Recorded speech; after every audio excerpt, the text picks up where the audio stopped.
Kızılcık Şerbeti yeni bölümünde neler olacak? Videomuza geçmeden önce Nursema bu kez mutlu olsun diyenler videomuzu beğensin, sayımızı görelim. Kızılcık Şerbeti'nden en güncel gelişmeleri takip etmek için ücretsiz bir şekilde abone olup bildirimleri açmayı ve hype atmayı unutmayın. Yeni bölüm yaklaşırken heyecanımız da giderek yükselmeye başladı. İlk olarak Başak ve Fatih ile videomuza başlamak istiyorum.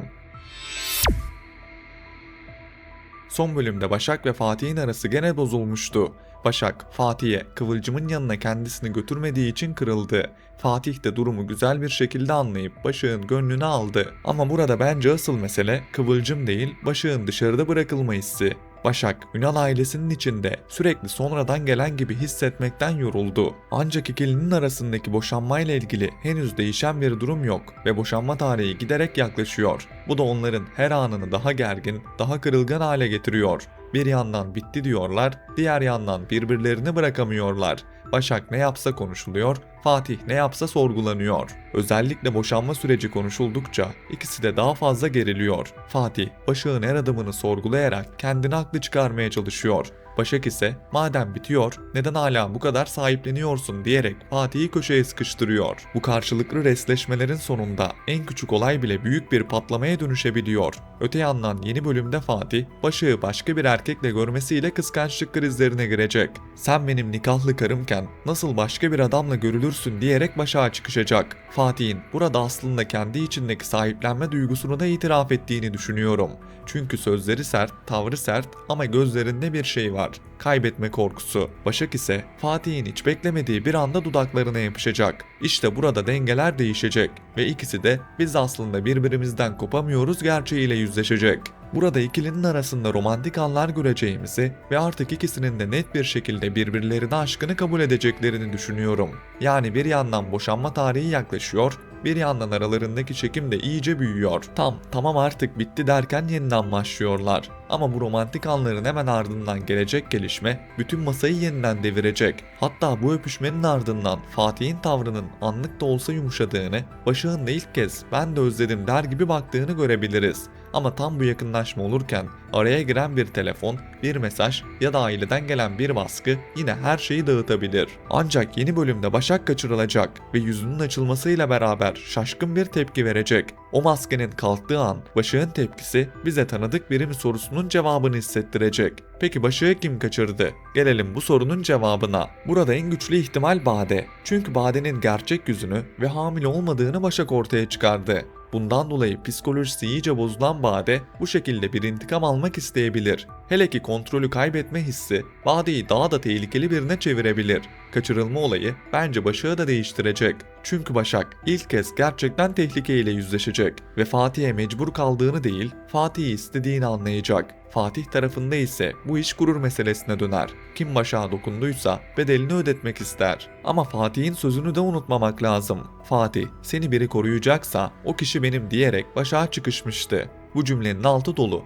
Çünkü Fatih böyle söylediği anda Başak'ın başına gelecek bir şeyin sorumluluğunu da üstüne almış oldu. Bundan dolayı Başak'ı Fatih'in kurtaracağını ve ardından bu ikilinin arasında gerçek bir aşkın resmen başlayacağını düşünüyorum. Kurtarıldıktan sonra aralarındaki duvarların iyice yıkılacağını, hatta boşanma meselesinin bile yeniden masaya yatırılacağını düşünüyorum. Peki Nursema'yı neler bekliyor? Yeni bölümde İlhami'ye evet diyecek olan Nursema, İlhami ile dünya evine girecek ve Asil'i büyük hayal kırıklığına uğratacak. Nursema bu süreçte İlhami ile yeni hayatına adapte olmaya çalışırken bir takım zorluklar yaşayacak. Lüks bir hayattan İlhami'nin evine gelen Nursema evdeki eşyaları beğenmeyecek ve değiştirmek isteyecek. Aslında bu çok normal. Nursema yeni bir yuva kuruyor ve kendi düzenini kurmak istiyor. Üstelik bu düzen isteği sadece eşya değil, Nursema'nın kendi hayatını ilk kez kontrol etme isteği. Nursema'nın bu yeni evde yaşayacağı zorluklar sadece eşya ile sınırlı kalmayabilir. Alıştığı konfor, çevresindeki hizmet düzeni, hatta evin içindeki küçük rutinler bile ona ben nereye geldim dedirtebilir. Ama Nursema'nın asıl sınavı bence İlhami'nin ailesi ve çevresiyle olacak. Nursema'yı kabullenmeleri kolay mı? Yoksa her fırsatta üstüne mi gidecekler? Bunu izleyeceğiz. Umarız burada İlhami, Umut gibi triplere girmez ve Nursema'nın bu kararını olgunlukla karşılar. Çünkü Nursema'nın durumu iyi ve eşiyle kurduğu yuvanın daha iyi bir hale gelmesini istemesi gayet doğal. İlhami zengin olsa bunu o yapacaktı. Ama bu şartlara Nursema sahipken İlhami'nin buna kırılması ya da gücenmesi pek mantıklı gelmiyor. İlhami'nin gerçek sınavı burada başlayacak. Gurur mu, sevgi mi? Umarız İlhami, Nursema'nın bu düşüncesine kırılmaz ve onu olgunlukla karşılar. Biz artık Nursema'nın mutlu olmasını istiyoruz. İlhami Nursema'ya iyi gelecek bir karakter. Nursema bunca zaman kendi seçimlerinin peşinden gitti ve cesur bir karakter oldu. Ama sonunda hep kendisi üzüldü. Bu sefer ise ilk kez bizleri şaşırttı ve Asil'i seçmeyerek İlhami'yi seçti. Şu anlık senaryo gene Nursema Asil aşkına bağlanacak gibi duruyor. Ancak ben Nursema'nın İlhami ile daha mutlu olabileceğini düşünüyorum. Burada izleyici tepkileri senaryonun gidişatı bu aşkın kaderini belirleyecek. Sizlerin düşüncelerini yorumlar kısmında bekliyorum. Şimdi gelelim Emir ve Çimen'e.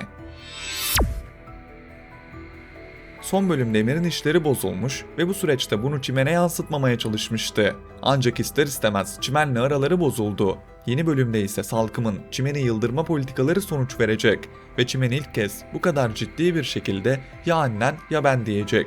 İşte bu cümle ilişkinin gerçek sınavı. Emir normal şartlarda Salkım'ı seçer. Ancak ben Emir'le Çimen aşkının bu kadar kolay biteceğini düşünmediğim için Emir'in bizleri şaşırtıp Çimen'i seçeceğini fakat bunun bedelinin de ağır olacağını düşünüyorum.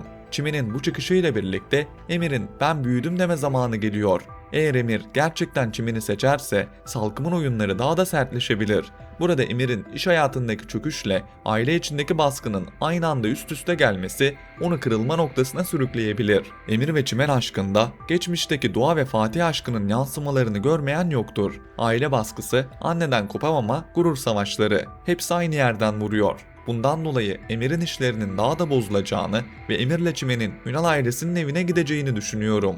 Burada Salkım'la Çimen arasında yaşanacak çatışma, Emir'in yaşayacağı ikilem seyir zevkini arttıracaktır. Peki dizimiz sezon sonunda final olacak mı? Gelelim bu sorunun cevabına. Birsen Altuntaş'ın haberine göre Kızılcık Şerbeti dizisinin 5. sezon görüşmeleri başladı. Show TV'nin fenomen dizisi Kızılcık Şerbeti 4 sezondur cuma akşamları seyirciyi ekran başına topluyor. Heyecanın hiç hız kesmediği dizi her şey yolunda giderse 29 Mayıs akşamı ekrana gelecek 138. bölümüyle sezonu kapatacak. Kulislerden sızan bilgilere göre dizinin 5. sezon bileti de alınmak üzere ve yapım şirketiyle kanal görüşmeleri başladı. Şu anlık görüşmeler devam ediyor. Yapım ekibi eğer diziyi devam ettirmek isterse Show TV'nin de buna yanaşacağını düşünüyorum. Çünkü 128. bölüme gelmiş bir dizi hala reytinglerde yüksek seviyelerde ve hikayesini bir şekilde devam ettiriyor. Kimler geldi kimler geçti. Hikaye bir şekilde izleyiciye geçiyor ve izleyici sıkılmadan diziyi izliyor. Benim düşüncem şu, dizi devam ederse 5. sezonda yeni bir ana omurga şart. Yoksa aynı döngüler, aynı kavga düzeni bir noktadan sonra izleyiciyi yorabilir. Ama doğru hamlelerle yeni çatışmaların altı dolu kurulursa bu hikaye hala yürür. Ben yine de merakla takipteyim. Siz ne dersiniz? Sizce dizimiz sezon sonunda final olmalı mı? Yoksa 5. sezonuyla önümüzdeki sezonda da ekranlarda yer almalı mı? Düşüncelerinizi bekliyorum.